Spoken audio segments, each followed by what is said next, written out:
Hello. Welcome, everyone. Come on in. There's seats up here. We have a lot kind of in this area. So, welcome. My name is Nicole, and I'm the founder of Global Genes, and I cannot believe that this is our 7th annual event.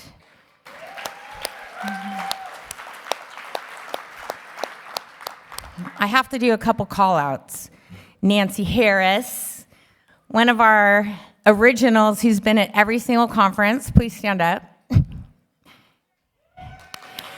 So really quick, let's just take a look around the room. Stay standing up. Who else has been here all 7 years? Anyone? Stand up. Let's be proud. 6 years. Keep standing. 5 years. 4 years. Awesome. 3 years. 2 years. Can everyone sit down? All of our first timers. Yay! Welcome. So awesome. So this is one of those times that we look forward to as an organization all year long, and I'm so honored to be up here on stage welcoming you all. So we haven't even started the event yet, but I wanted to share kind of what happened yesterday. So with our very dear partner, Child Neurology Foundation, they hosted a peer support boot camp. Raise your hand if you participated. Awesome. We hear it was amazing. So I'm so glad that that was able to happen. We had the first part of our Rare Global Advocacy Leadership Symposium. We have quite a few people from around the globe here this year. Do you guys want to raise your hands? Welcome. Our first ever freshman orientation for all of our first timers. Hopefully you felt that that was meaningful and got you all prepared for the next couple days. We hosted our Foundation Alliance reception last night, and we had the good fortune of seeing the first showing, the premiere of At the Edge of Hope, a documentary that was done by the amazing Dan Salvo. So for those of you that were able to see it, it was already this blockbuster, and we haven't even, a blockbuster time, and we haven't even started the event yet. So, but here we are.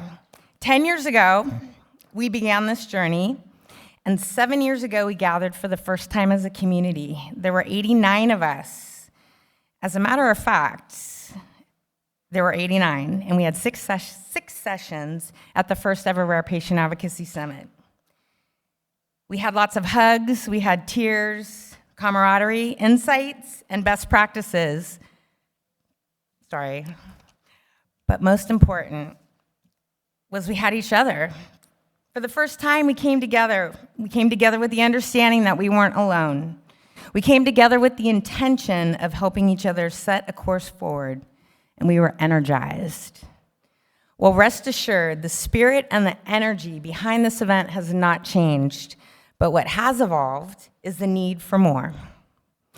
Patient advocates are now vital participants in all aspects of rare disease, from building support networks to community coordination, to participants in early research, and to investing and launching companies.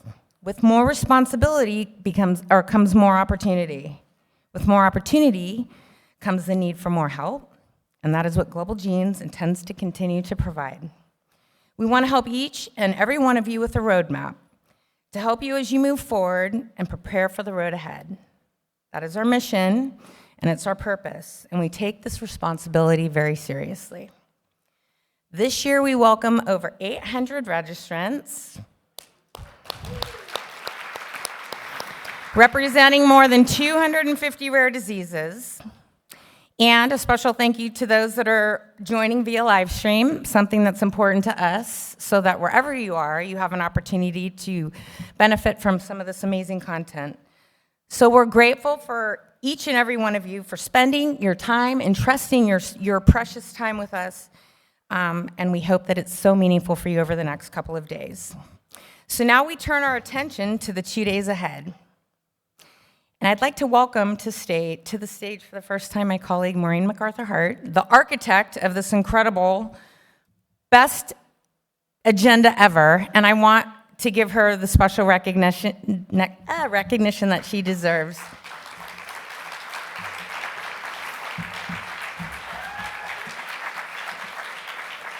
There's that old saying that content is king, but we want to say content is queen.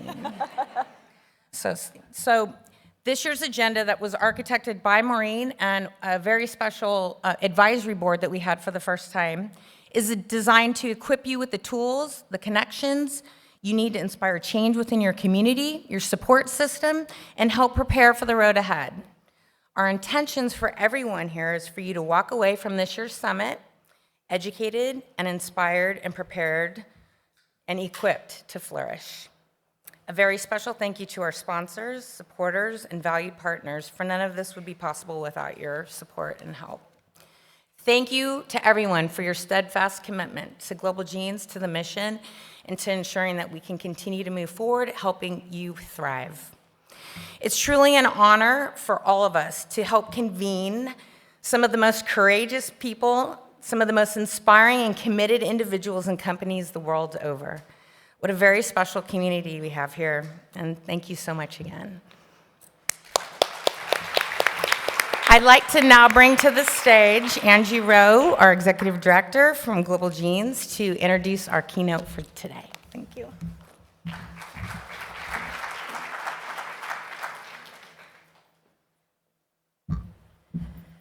Good morning, welcome. Thank you, Nicole.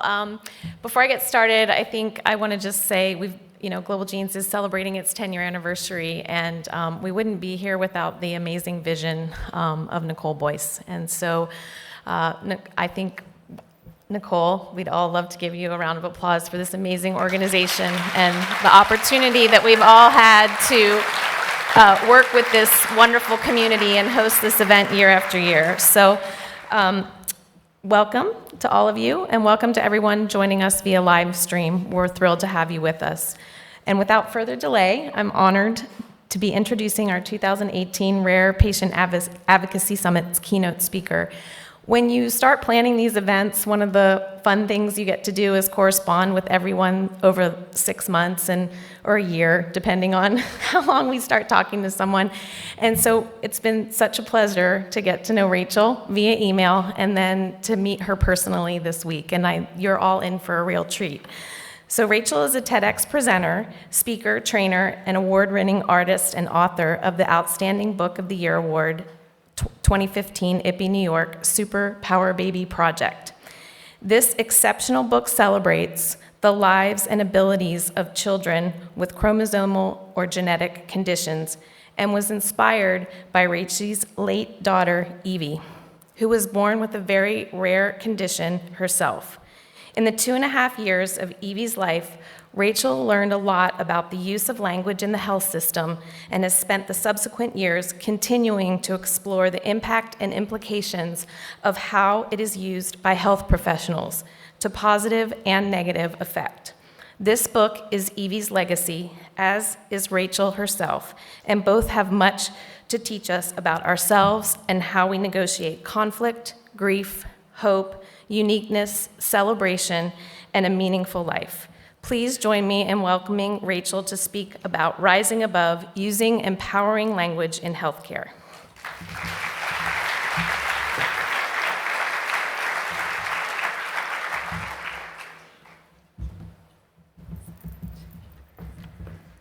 Oh, it is such a privilege and a pleasure to be amongst you all. And I have enjoyed all of our emails over the last year, Maureen and Angie. I actually kind of invited myself here.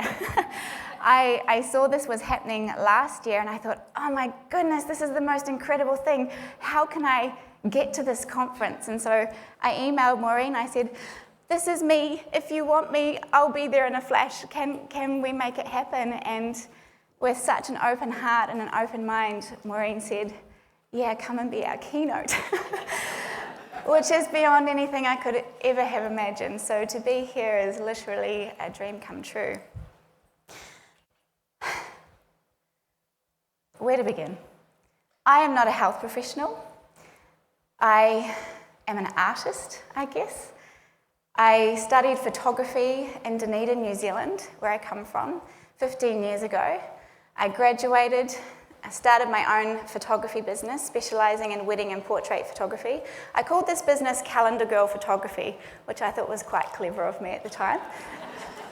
And I was going to be this amazing rock star photographer. That was my big dream, to capture people and share their beauty and become this awesome artist.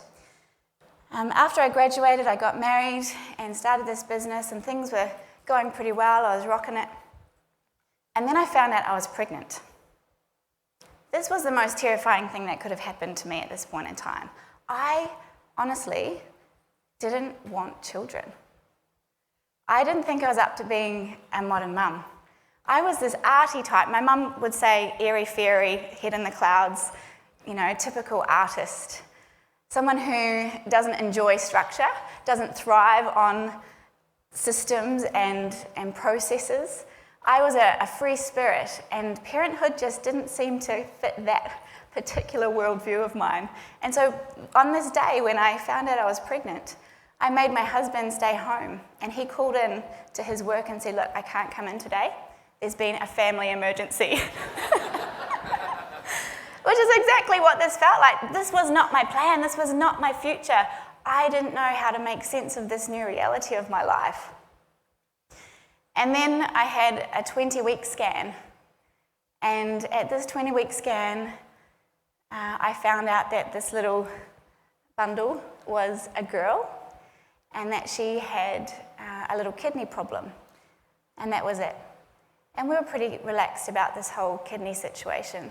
But the thing that happened at that 20-week scan was I started to feel a lot more comfortable about this motherhood situation I found myself in. And we started thinking about names, and the name Evie Amor sat with us really well. And it means life is possible because of love. And that's how I started to think about this.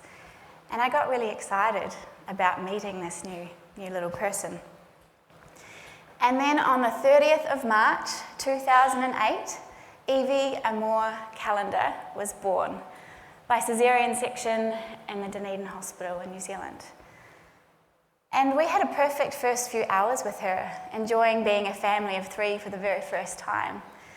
But when we tried to feed her, she choked, and she vomited, and the nurse came in and kind of looked at her and rushed her away up to the NICU, the neonatal intensive care unit. And then I didn't see her again until the next day, when our paediatrician and a midwife came to see us. And they said that overnight some tests had been done on Evie, and that they had some very serious concerns about her. They thought that she might have trisomy 18, or Edwards syndrome. And they told us, Evie's got skeletal anomalies. She's got congenital defects. She has multiple ventricular septal defects. They said this condition is incompatible with life, and you need to prepare yourselves to say goodbye to this little daughter that you've just met. And of course, many of you in the room have experienced this kind of moment in your lives. And it's like the ground just leaves you, and you don't know which way is up or down, and the world doesn't even look the same anymore. I remember looking out the window of the hospital thinking, I can't even make sense of the world. I don't understand this, and this language is so heavy and terrifying, because I had fallen completely in love with Evie and saw her as a new soul in the world, full of beauty and potential. And then further testing revealed that Evie actually didn't have Edwards syndrome, but something even rarer, partial trisomy 9 and partial monosomy 6. And the doctor said, we've never encountered this particular translocation before, and potentially Evie is one of only 7 in the world with this at the moment. This is so rare. And I'll come back to that in a little bit. But again, they use this terrifying language. This is incompatible with life, these chromosome conditions. If she does survive, there'll be severe mental retardation. She's got congenital defects. She's abnormal. And I hated this language because she was so beautiful. And over time, Evie actually did thrive and she grew. We had our challenging and terrifying moments, of course. We were often whisked away to the hospital in an ambulance. But I found that as I lived with Evie, as her mum, I was so amazed at what I could cope with. You know, you never know how strong you are until you absolutely have to be. And I quite enjoyed this sense of empowerment and enabling that Evie was bringing out of me. And in these photographs, she's around 2 years old. And this is when I started noticing that she was experiencing the world a little differently from other people. So every time we drove under a particular piece of road, there were a lot of electrical pylons that we had to drive under. And every time we came up to these pylons, she'd start crying. And we'd drive under and she'd still be crying, and then we'd pass through, and then a little switch, it would seem, went off and she'd stop crying. And it happened so often, and even at night, sometimes it would wake her up. Every time we came up to this piece of road, I thought, gosh, there's something weird about this piece of road. Like, what is it about this piece of road? And then I noticed it was happening in supermarkets and anywhere there were electric sliding doors. And I started thinking, maybe she's got an electromagnetic sensitivity that's unique to her. That's really cool. I was like, she's like a baby Magneto of X-Men or something. She's got superpowers. I knew she was magic. I always knew she was magic, but she's actually got superpowers.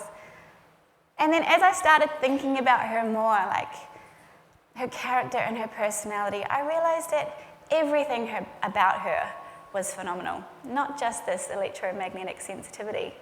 Like, she expressed her happiness with her entire body. Like, honestly, my favorite thing in the morning was to peek into her room and she'd spot me and she'd just flap like a little puppy. Her arms would go and her legs would go. It was amazing.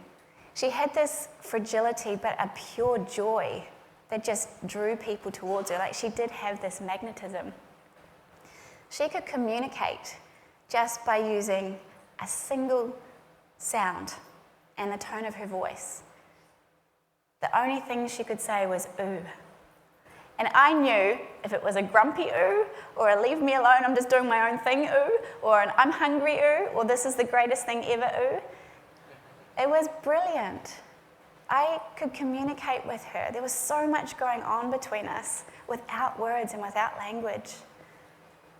People were drawn to her.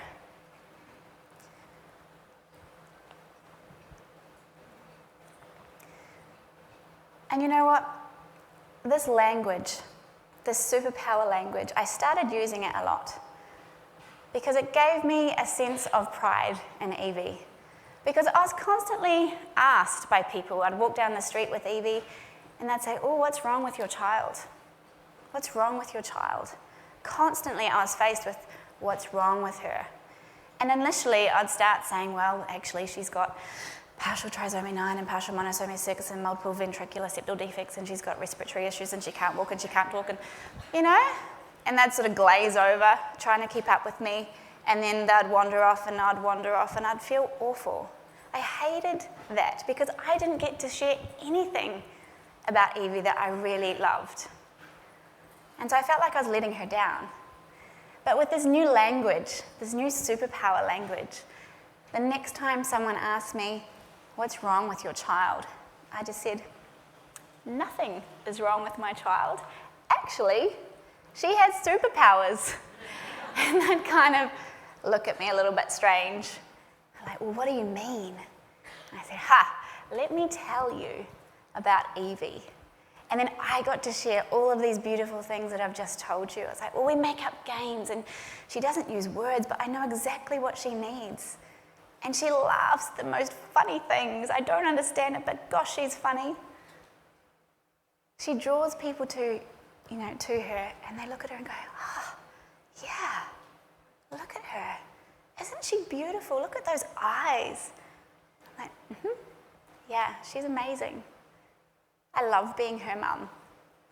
And then in that moment, Evie became a human being to them, instead of this collection of failing body parts.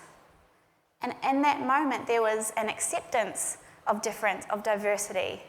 And those strangers that I met became bigger for knowing who Evie was. And Evie was a beautiful part of our community because I got to share everything about her that I loved. I know. I could hear the room go, oh.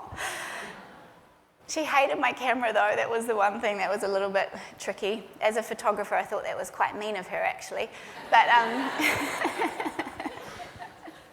but here she is. We'd just bought this hat on this particular day, and this was the only hat that she didn't throw off her head as soon as I put it on. So we're like, well, that's the one we're taking home. That's the one she likes. But despite this newfound language and empowerment that I had in this superpower mentality, at one point I was asked to fill out a needs assessment form by some of Evie's specialists. And it's a positive form in the end, I suppose. It gauges the level of support that a parent or a family might need. But this form actually broke me. Literally broke me. I was just a mess because I couldn't tick a single question to any of those questions on that 2-page document. And I just had this sense of hopelessness and powerlessness because I thought, well, the people at the other end reading this form will think from my lack of ticks that Evie was a child with no value, she couldn't do anything, that she was just some blob. And that's not who she was to me. And so I hated this form. And so I had a bit of a cry and a complaint to my health professionals, and I said, this form sucks. I hate this. Do I have to do this? And they said, well, yeah, you might get some more support down the track, but that wasn't the most important thing to me. I wanted to share all the beautiful things about my child. And so I decided then and there that I was going to make up my own form with much better questions. And I've brought it with me. I'm going to show it to you and share it with you. Because this little piece of paper is called the Evie's Awesomeness Form. I had been watching Kung Fu Panda a lot at this point. I think that most of the world's life lessons lie in that film. If you haven't seen it, it's a goodie. So Evie's Awesomeness Form. So I made up 10 or so of my own questions, and I'm going to share a few of them with you today. And I answered yes to every single one. And as I answered my own questions, I got so excited, and I became so, empowered because I was so proud of Evie's development. And while that might not have been able to be measured on any official scale, I could see that she was changing and growing and developing. And my own measuring stick, this little piece of paper, I could celebrate those things. So let me share with you a few of these questions. And one day they might become policy, that's my hope. I'm sharing this around the world a lot, so if any of you are health providers or have influence in the policy, then, take notes, it's okay. Question 1. Can your child play Sleeping Tiger and other great games? Yes! Evie loves games and interacts by laughing, kicking, flapping, and moving close to us. Now, I do need to share the inner workings of the Sleeping Tiger game because this is a game that Evie and I made up together. And it involves me. I was hiding maybe over there somewhere behind a couch, and then Evie over there in the other side of the room, and she'd spot me and she'd think, whew, something's going on here. So I was curled up in a little ball. And the game was that she had to scooch over to me. That's how she got around. She scooted on the floor on her back. She had incredible core strength. That was another one of her superpowers. So she was scooting over to meet me, and the game was that she had to reach out her arm and touch me. And as soon as she touched me, I'd jump up and make a big scary noise, and she laughed her head off and thought it was the greatest thing in the world. And that is Sleeping Tiger. And I shared this with Evie's physiotherapist, and I said, we've made up this game, and we demonstrated it, and they were so excited. They're like, Rach, this is so great. This is therapeutic. We now know that Evie understands cause and effect. We know that she knows how to play the game, And because she's reaching out her arms, this is really good for her muscles because she did have low muscle tone. And so her being able to reach out and touch me, sometimes I'd make sure I was sort of far away from her. So we're stretching her muscles, and I was so excited that they shared this with me because I just thought this was a little thing that we made up, but knowing that it was also therapy was really cool. This is a very important question. Does your child laugh when objects fall near her face? Yes! Evie loves when we drop cushions or soft toys beside her. She laughs when we move or tip the couch and enjoys loud noises. And it was great. Every time we dropped a little something beside her, she had this wicked little giggle. And I don't know what it was about it, but we could do that for hours and it was so good. Can your child play with your hair, face, and earrings? Exhibit A. Yes! Evie will reach out to touch my face, pull my hair or earrings, but she pulls very gently. Another one of her superpowers. She's 2.5 and she pulls gently. That's pretty rare. Can your child do assisted push-ups holding her head up? Yes! Evie does this really well using her dad to help her. Her record is 13 in a row. Go, Evie. Actually, there's another little story about that.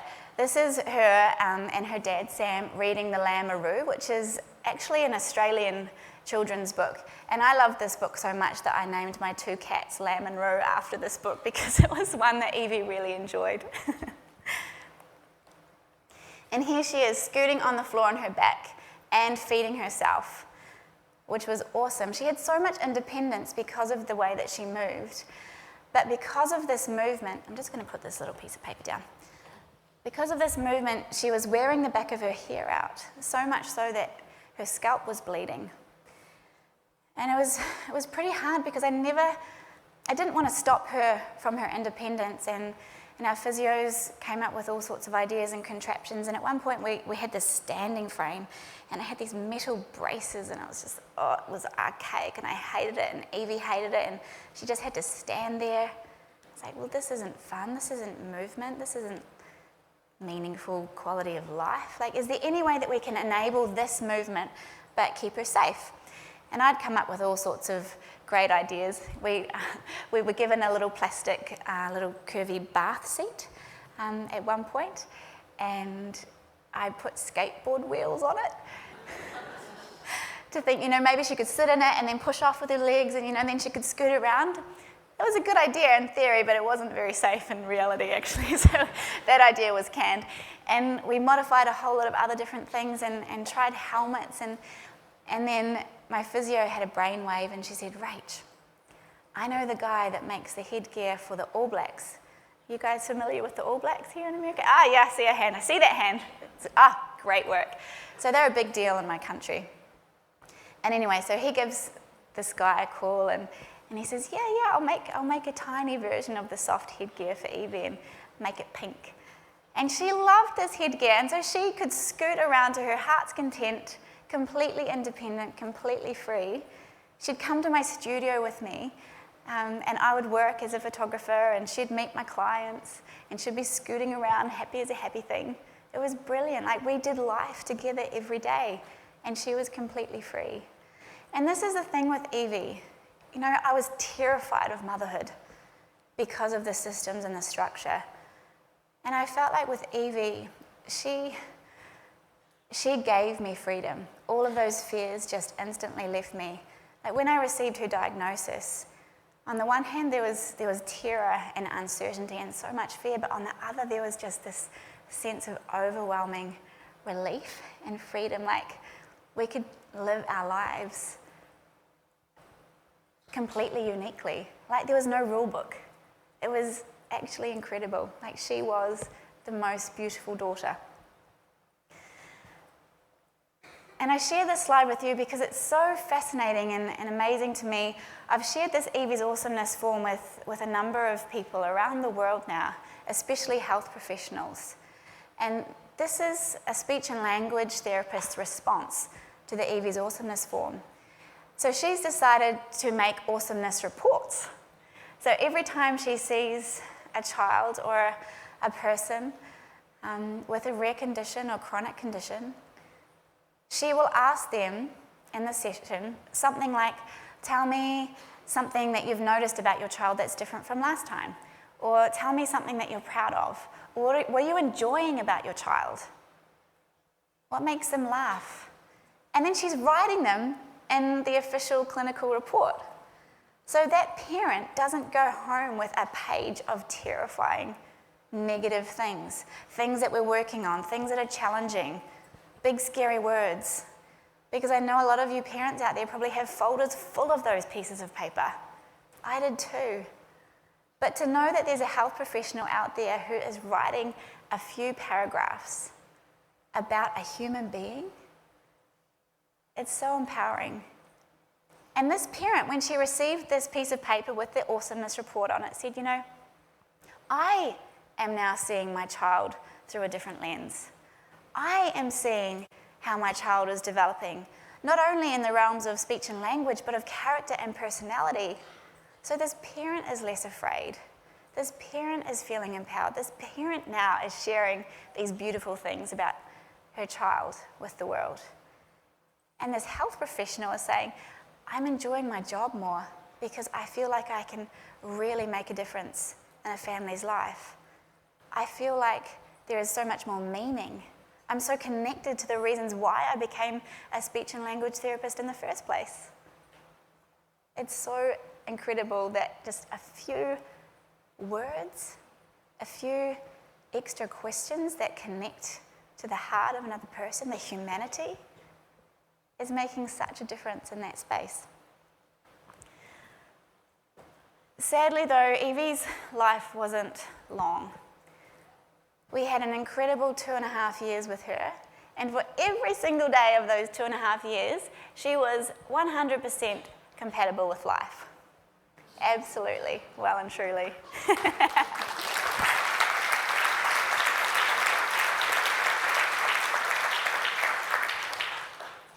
And in her short yet remarkable life, she inspired a dream, which has become her legacy.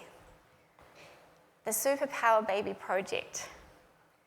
So in my capacity as a photographer, I had this idea one day. I was like, well, if I'm feeling all these amazing things towards my daughter and seeing superpowers and just loving her to pieces, maybe there are other people out there. You know, maybe there are other people in New Zealand that have other children with other rare conditions that have got superpowers, and maybe they don't know quite how to talk about them. I want to go and discover what's out there. I want to meet these families and meet these children and photograph them.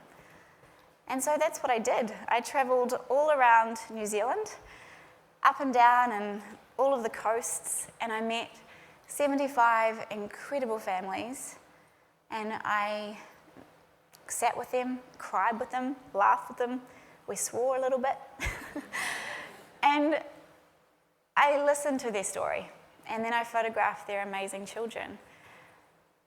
And the photographs just emerged from the naturalness of the experience of being with these kids. A lot of them didn't use words, but we could connect, we communicated. It was all about learning, observing, watching, discovering. There was no expectations. This time was honestly one of the happiest of my life. Like, it was just such an honor to meet these families and these kids. And I invite you now to snuggle in and get comfy, because I'm going to show you a little slideshow of the children who feature in the Superpower Baby Project. So get cozy. Here we go. Hang on a second, it's like it's disappeared all of a sudden. There it is.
slide, sorry. I'm just going to go back to this one. What are the words that come to mind when you see those photographs? Like, what do you see in those images from that slideshow? Happiness. Yeah, throw some more at me. This is fun. Maybe one at a time. I heard "mrrr" out there.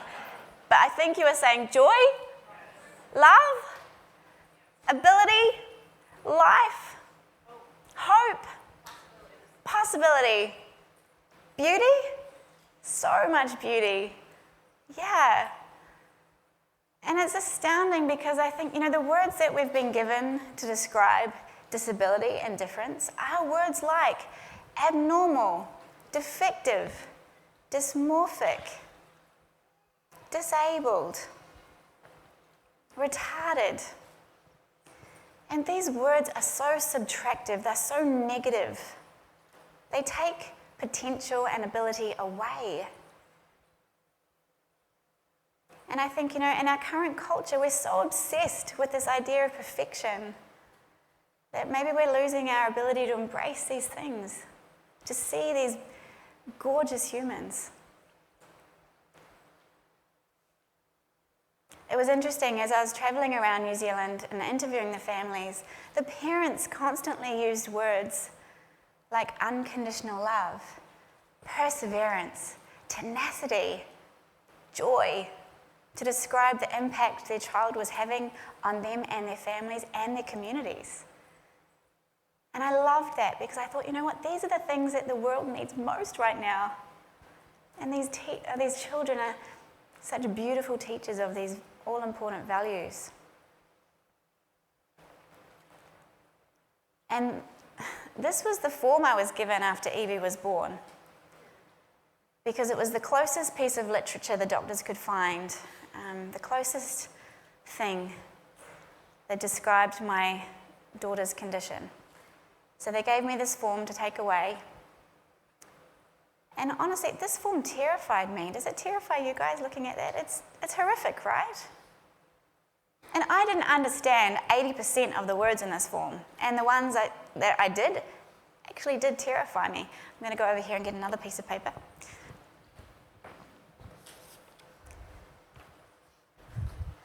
And I invite you now, if you feel comfortable, to close your eyes. And as I read some of the words from this form, imagine drawing what you hear. Okay? Yeah?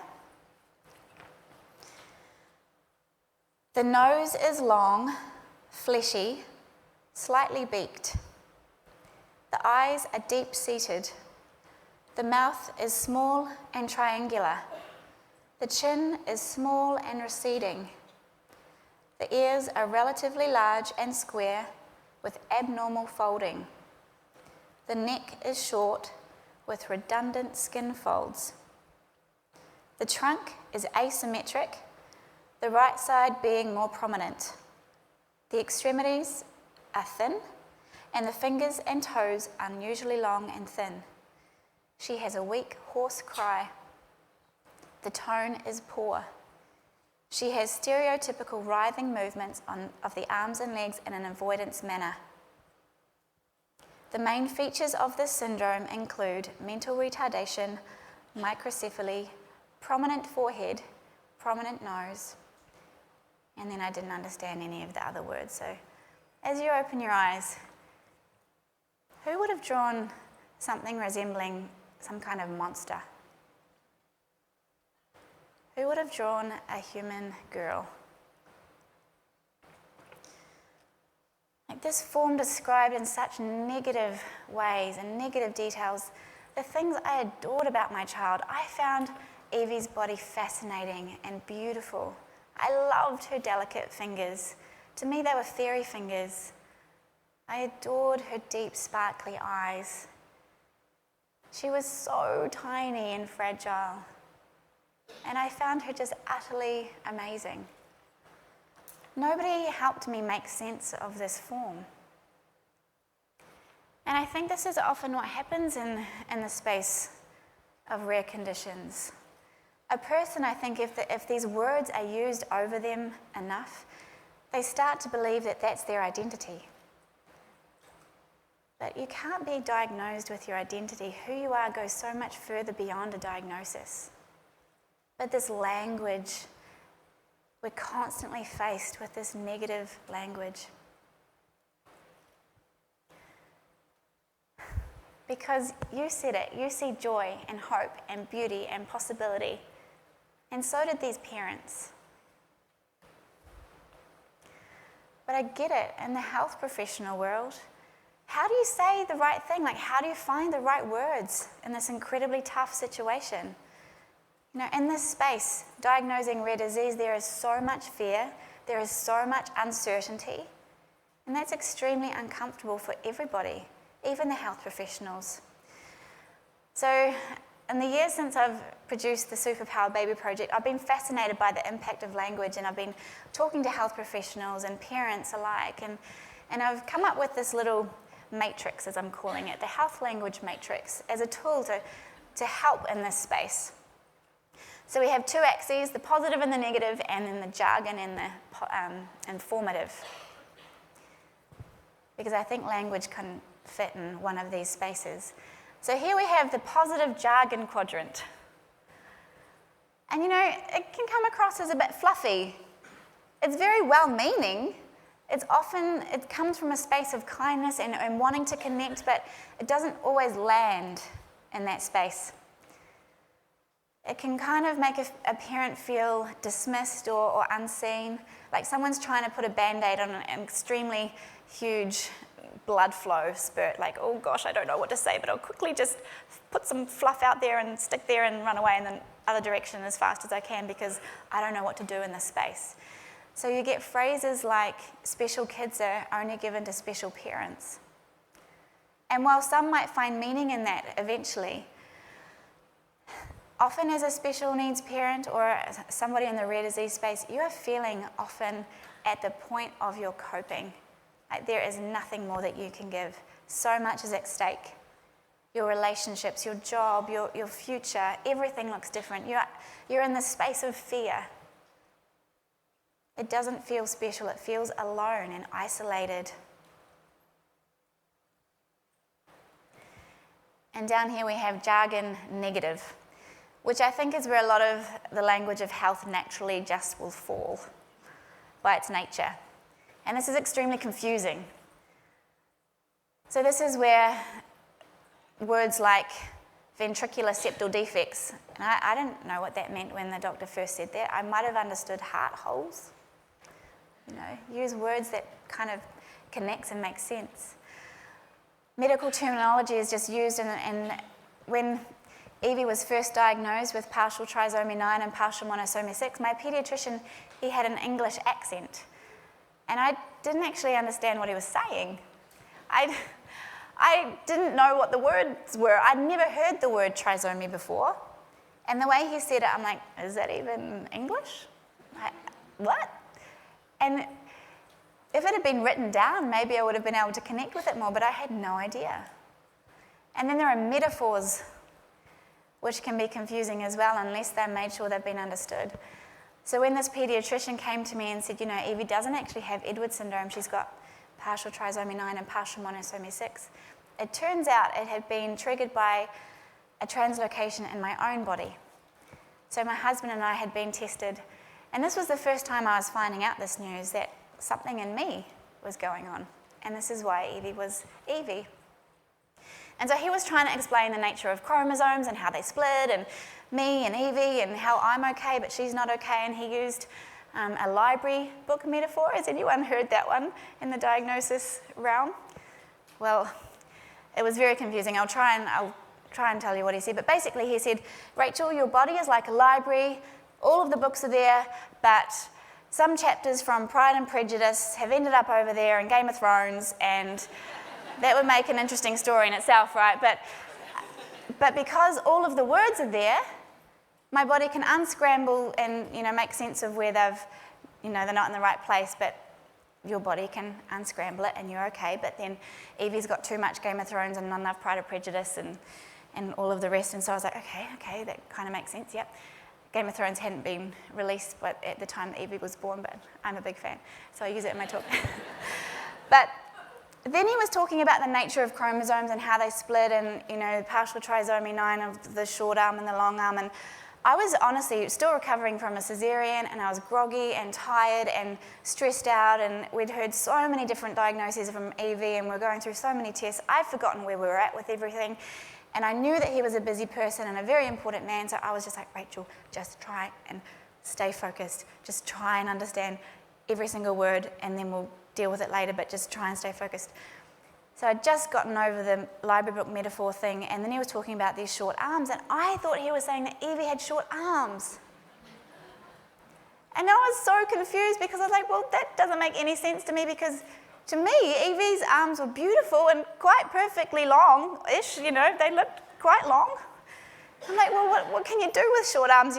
Can you stretch them?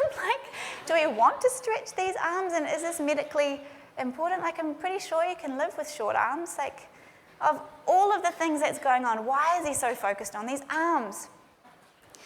And so that's just, I just zoned out of everything else that he was trying to say by that point, because I was still figuring out the arm thing. And so at the end of his big spiel, I kind of plucked up the courage to say, well, do the fly. What are we going to do about Evie's arms? I know, I was 25 and, young and feeling powerless and scared. What are we going to do about Evie's arms? And he said, well, nothing, they're fine, and walked out the door. And I just felt stupid. I felt so stupid. Like I'd wasted his time, and I had one job, and that was to listen to the words and understand them. And I'd failed, and I felt so dumb. And feeling stupid and small and powerless and scared is a really unfun place to be.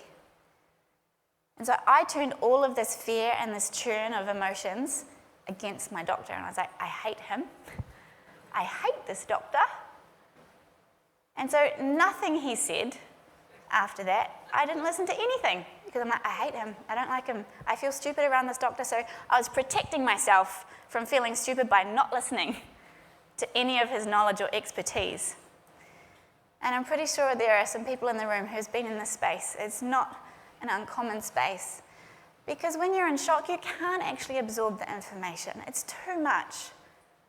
You physically can't. Your brain actually shuts down. You're in fight or flight mode. Your amygdala just won't let you. It's not even your fault, it's your amygdala. And over here we have the informative negative quadrant. And this is really destructive language, and this is the language that we see especially in rare disease space and disability space.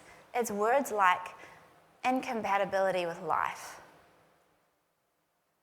That is such a heavy phrase, because Evie was here in the world. And even the babies that don't make it with air in their lungs, they have still been here. They have been a part of somebody's life, a dream. And often this language isn't even acceptable in culture and society anymore, like retarded. We don't use this word. This is incredibly confronting and destructive. Abnormal. Like, which one of us in the room could consider ourselves normal? Be like, oh, that would be me. That would be me. I'm the normal one in all of this room. Like, it doesn't actually exist. We're so focused on this normal. Like, oh, how boring. How boring.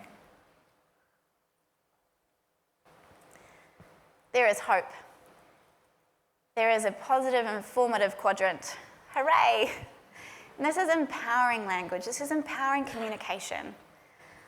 This is where communication is established with a mutual respect, an honouring of another person's humanity. It's clear, it's kind, it's warm. And I'm so lucky to have received many examples of this kind of communication. And the very first kind came from my genetics counsellor. And the first thing he did when I walked into his office and I sat down, he said, Rachel, what do you know about chromosomes? It's a great open-ended question to start with. What do you know about chromosomes? That sets the tone. And I plucked up the courage to be honest, because sometimes it's hard to be honest because you don't want to appear stupid, but I'm like, you know what? This is where I can learn the most. I said, I couldn't even draw you one. And he said, all right, then let's draw one. And so he spent 20 seconds drawing a chromosome, explaining away, and I saw on this little piece of paper, I was like, the arms, the short arm. I get it. That's so cool. How amazing. And so then I got all excited because his knowledge became information that I received and that I could draw on and learn from and grow from. And so I just became fascinated by chromosomes and wanted to learn more. And so I asked questions. It was brilliant. Another piece of awesome communication came about when Evie was in a lot of trouble. She had aspirated and choked and vomited. This was a thing that happened a lot with Evie. It was one of our major concerns. She would vomit after a feed and breathe it in and choke and not cope very well. And on this particular occasion, she hadn't recovered very well. And actually, my midwife had said, if this ever happens, don't call an ambulance. Just get in the car and drive as fast as you can to the hospital. So this first particular time, that's what we did. We got in the car, and honestly, I don't know what was more terrifying, like Evie turning blue beside me or my husband's driving that day. And I was thinking, we are never doing this again. We are calling the ambulance next time. This is too scary. It was petrifying. But Evie had ended up in the ICU. She'd been intubated and put in an induced coma. And the surgeons in Dunedin Hospital said, look, we don't know if we extubate her, what will happen. We need to send her on a life flight to Starship Hospital in the major hospital in Auckland. So that's where we found ourselves. And the chief of surgery came up to us and she said, look, we've got to talk about some pretty big things. Make sure you have a good night's sleep if you can, and we'll talk in the morning. And then when we sat with her, she said, look, we need to consider a potential tracheostomy for Evie, because we don't know if we extubate, if she can breathe by herself, and if she can't, then we've got this option of a tracheostomy. And she explained completely and thoroughly, kindly, what this involved, the surgery itself, the recovery after, and what life would look like with Evie with this trachea in. And then she said, just because we can do these things doesn't mean that we should. And I thought that was so powerful of her to say that. And then she said, whatever you choose isn't the wrong choice. You are doing everything you can for Evie, whatever choice you make. And as a parent, when you're having to make a potential life and death situation, when your own family's values are put on the table, as well as all of this fear and scary procedure, that was the most loving, empowering thing I experienced with Evie. I felt so seen and so respected by this woman that she wasn't just going to go ahead and do this procedure, but that she cared about what we cared about. And we discussed for ages about what we were going to do. And in the end, we decided against the tracheotomy, knowing that potentially this would be it. This is when we said goodbye to Evie. But Evie pulled through, and she was fine for another few years. But I never forgot those words, and I never felt small when I was speaking to a health professional after that moment, ever again. It changed everything. And the theme of my talk is rising above, and I want to talk a little bit about grief. And some of you may know this story, but I'm wearing blue today in honor of Global Jeans. Yay! But ever since Evie died, I've worn something yellow.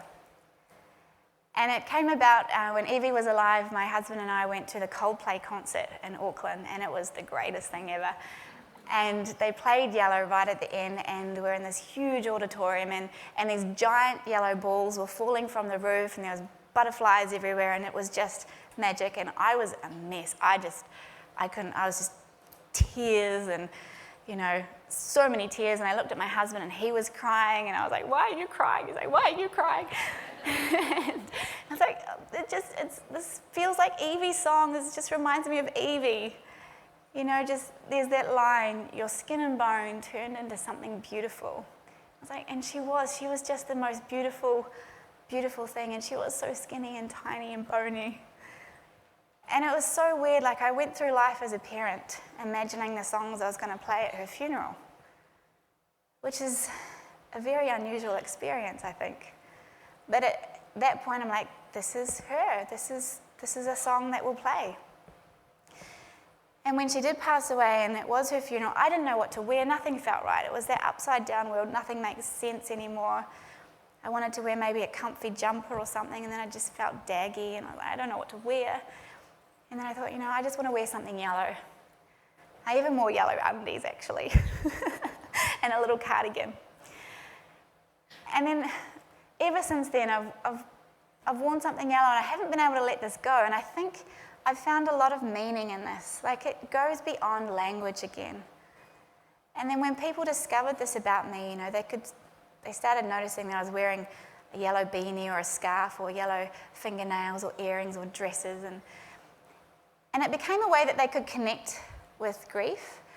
So they knew that they didn't say anything wrong. So a few of my friends, they'd leave me yellow jelly beans on my desk, or they'd pick me some flowers and say, hey, here are some daffodils. I've been thinking about Evie. And so this language of colour, yellow, instead of that fear of not knowing what to say, because when you're a parent in that space or when you've lost someone, you don't actually know what you need people to say, but you know when they've said it wrong because it hurts, and then you feel like you're protecting the other person more. I'm seeing some nods in the crowd. So this became a way for me to find incredible meaning and depth beyond a language.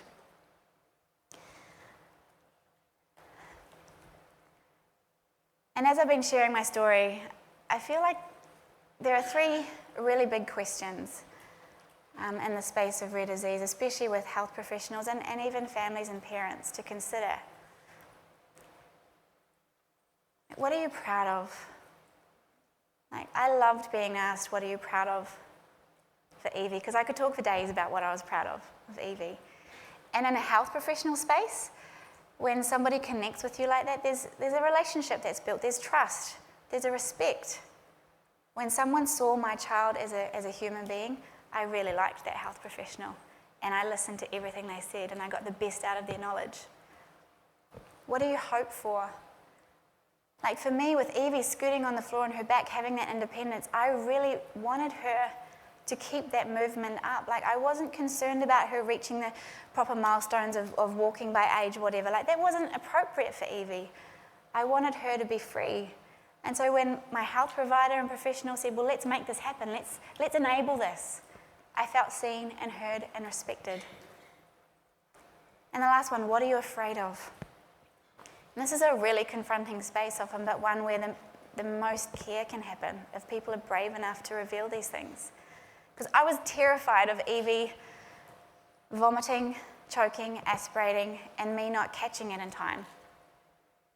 And so when I revealed this to my health professionals, they said, well, you know what, we're going to send you home with a sucker machine and an oxygen machine. So when this happens, you can buy yourselves a few more minutes. We will empower you. And honestly, it kept us out of hospital 9 times out of 10 because they listened to my deepest fears and enabled that.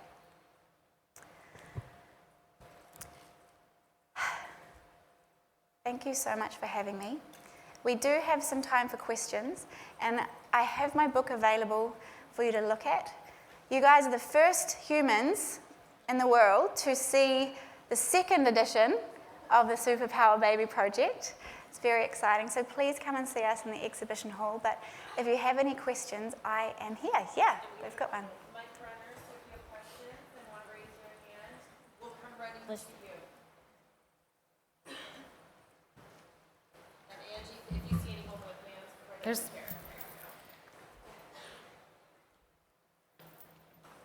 here. Hi, good morning. Thanks so much for your talk. You answered the first part about what you were proud of and what you were afraid of. Can you answer what you hoped for when she was alive? what I hoped for when she was alive, just that she could experience freedom and independence and a sense of that she was growing in her own special way. So that movement that was enabled, that was something I was really excited about. Like, I hoped that she could live to her full potential, and I absolutely believe that she did. Yeah, thank you.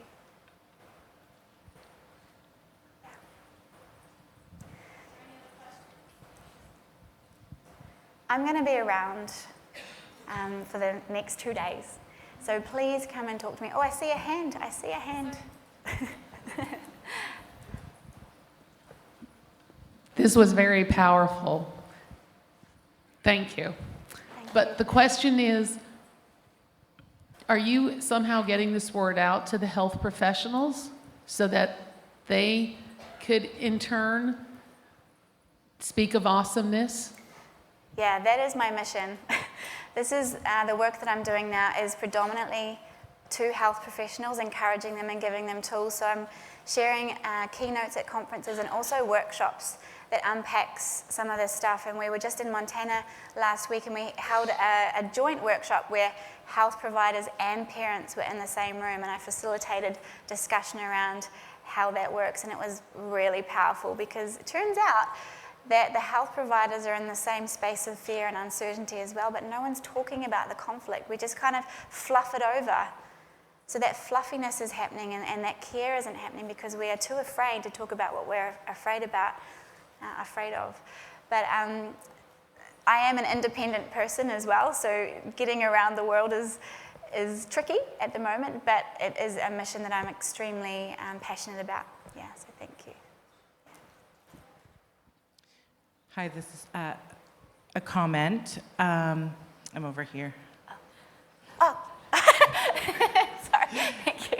I'm a patient and also an advocate for my community. And I just want to say that today's discussion certainly will change the way I think about myself because I have some visual differences and I get really stuck in the medical terms to help my community better understand the disease. Yeah. But I will absolutely think of things differently for myself. And also, I believe 100% it'll change the way I help others understand. So thank you so much. It was really incredible. Pleasure, thank you.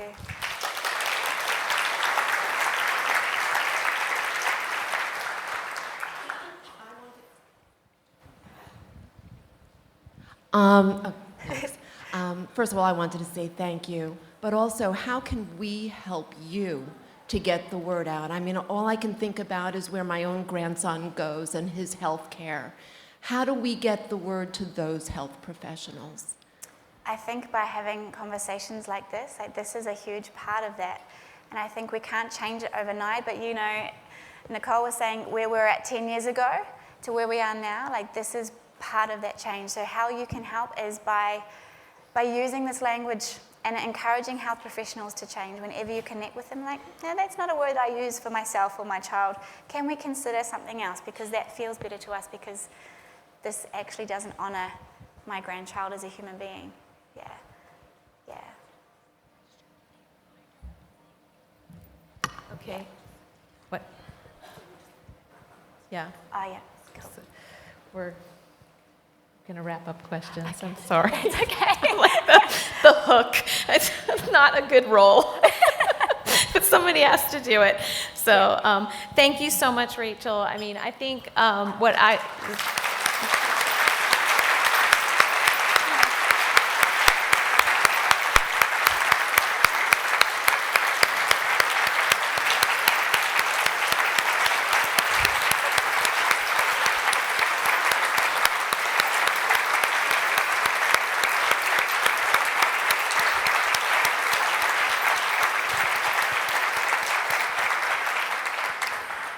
what an amazing legacy to your daughter. I mean, it's just truly inspiring. I think I would like to challenge everyone in this room over the next couple days when you're here to stay in the positive and informative quadrant. I think it would be a great exercise for all of us to really think about ourselves and what we do in this space and really remain in that quadrant. And if we practice that over the next couple days, I think all of us in this room can then take that word out and be the change and help Rachel on this amazing journey and legacy that she's leaving for her daughter, Evie. So thank you, Rachel. On behalf of Global GMs, Oh, thank I'd like you. to give you this bottle of Gewürztraminer. I had to practice. It's a rare grape, and it's awesome. yeah, and it's a wine with a purpose because all the proceeds go to rare disease for the purchase of this wine. So thank you so much, and thank you for being here. And thank you so much. I leave the book off. Thank you.